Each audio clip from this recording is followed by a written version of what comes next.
Alright, welcome to episode 64 of Just One More Topic. I am the wonderful Tridrachius.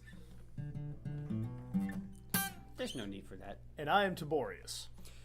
And today we've got news and topics and things to talk about. We actually took notes.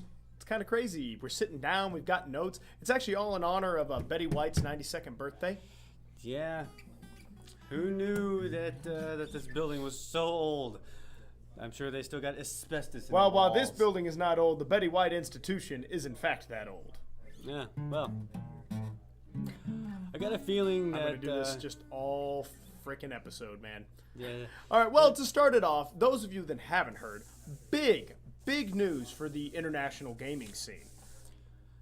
Can you read those now? Yes, I can read those now. So, as we've been talking about, China decided to lift its ban on console gaming. This Official. This consoles. is huge. China has not allowed consoles into their country. None of the major players have been there for 14 years? Yep. Notes, 14 years. 14 years. The PS4 and the Xbox One will be the first consoles to be officially launched in the country since the PS2 and the Xbox and the GameCube. Yeah. So man, they are going to make so much money.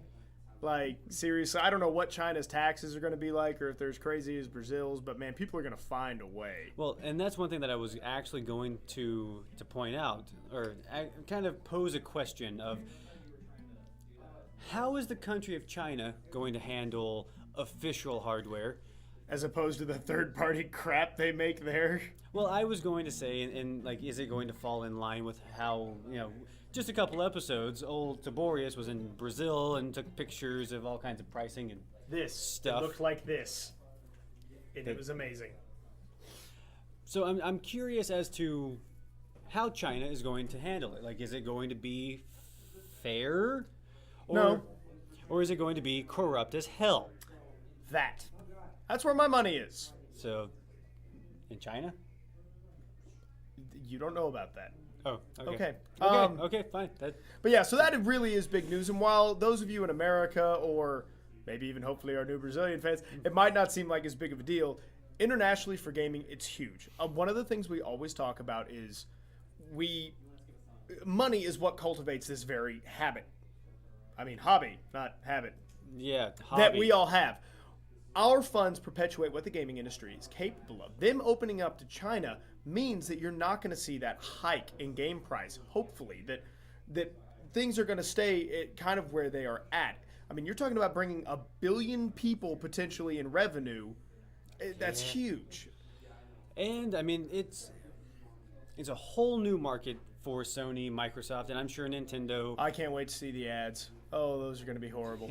Oh, my God. Just Google international ads sometime, or Google international ad failures. I want to know the ratio of... I am 100% sure that the games being released are going to be heavily censored. I don't foresee China... The government of China, I do not see them allowing something like Watch Dogs to go through their borders completely unfazed from any type of censorship. But see, and while I agree with you to a degree, I think you'll find that more, as much as I hate to say it, in the propaganda area. Now, I mean, you wouldn't think, but the most censored gaming country, popular gaming country anyway, is Australia. Yeah. I mean, good God. I mean, and nobody would have thought they're a Western culture world. So who knows? I mean, we'll see. I think like places like Aren't they in the South? Western culture. What part of Air Bunny quotes don't you get? Why am I quoting this? Yeah, that seems like a really unnecessary thing to quote every single word in that sentence. Fuck off. I think that works a little bit better. Yeah. So, China lifting their ban, 14 years. Not entirely sure what caused it, other than maybe generating more money for their country. Communism. I vote communism. Stuff like that. Although, never mind. Forget it. Moving on. on. Wait, communism. Next big news item, although if you pay attention to game releases, not a big deal. Watch Dogs. Ubisoft servers could not handle day one loads and crashed. And no one was surprised, and I'm sure that Taborius put this in here just to jab at the online future. They were surprised, and that's what's sad. Why the fuck are you people still getting that upset about day one server crashes? It's become the norm. It's not like this is the first game to do it. It's not like this is the 10th game to do it. Every single new online game for a console especially crashes on the first day. Get over it. And that commentary brought to you by William Shatner. So, my question is, now supposedly the single player and the multiplayer is all merged into one, which Allergies. I'm not sure how that necessarily affects the game itself. I mean, if the online servers aren't functioning properly, if they can't, deal with the workload, is that negatively affecting the single player? Because supposedly it's all merged. So I don't know what exactly I'll be curious. We'll be getting our are, hands on it here this week, and we will hopefully be able to report back if the servers are working. Yes, which we should have it in about a day or two or whatever. So maybe they'll still have all those fun problems for us to experience firsthand. Yeah, other major things. Okay, a new Hitman game has been announced. You ain't going to see nothing about it in E3, so it's at least 2 years, if not 3 years out. And it's Square Enix, so I'm sure when it does come out and sell like 2 or 3 million copies, it's going to be like, oh, it's such a failure. We're firing everybody and closing the studio. Seriously, you guys are dicks right now. Yeah. Other than that, Nintendo, despite the fact that they're not going to be at E3, they are hosting that that Smash Brothers tournament. But apparently, North American gamers are going to be able to get their hands on Super Smash Brothers sooner than expected. Being able to go hands-on with the game. Yeah, Best Buy is primarily, I think, the big thing behind this. They've got like over 100 stores that they're going to let you go in and play. So, hooray! So Best Buy. Just to point this out, a failing Japanese company and a failing American retailer. Yep.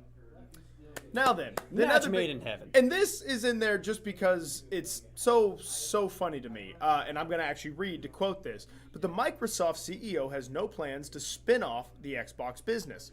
Microsoft CEO Satya Nadella has set the record straight, and I quote, "I have no intent to do anything different with Xbox than we are doing today," end quote. Now, that's meant to look, no, you know what, we're not changing anything. How we've done it is great.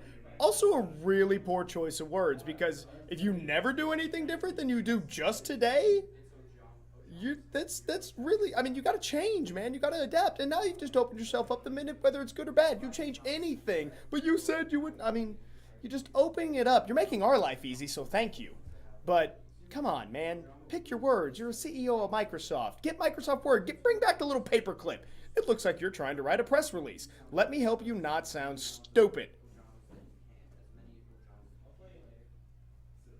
Has that sung? Do you Is even this know? person not American? I just mixed together Charles and Miles. First mistake. Okay. Real quick, those of you that don't know, we are running a Mario Kart 8 release party. It will be Saturday, June 7th, and it will be starting at around 10 a.m.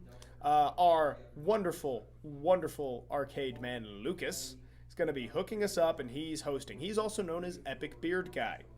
Yes. Because if you haven't seen him, well, I like his beard.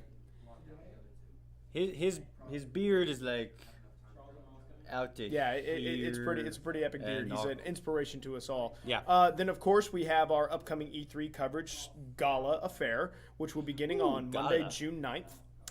We'll run through the 11th or 12th. We're probably going to run it through the 11th. Through the 11th, and again we're going to have Media Hub Central. And yes, now E3 is going to show in like 40 American theaters. But you know what?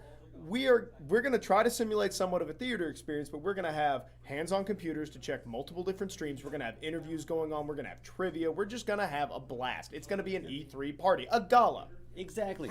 Anyone who remembers G4 Pardon me. before they became Esquire TV, because nerds, I don't want to get started with G4, but anyone who remembers G4 in their heyday, their coverage was the best.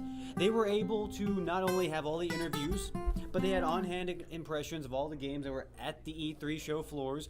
They had all of the live conferences, on their channel. I was gonna say streamed. What an era we live in now. But yeah, that's something we're going to be doing here.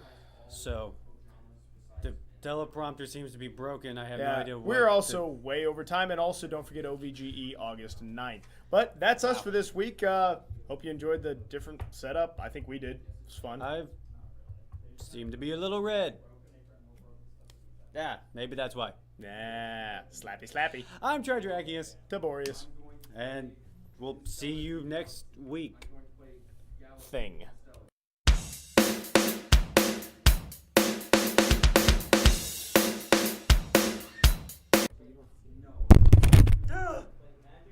Hey, look at that, a blooper. And you never even stopped.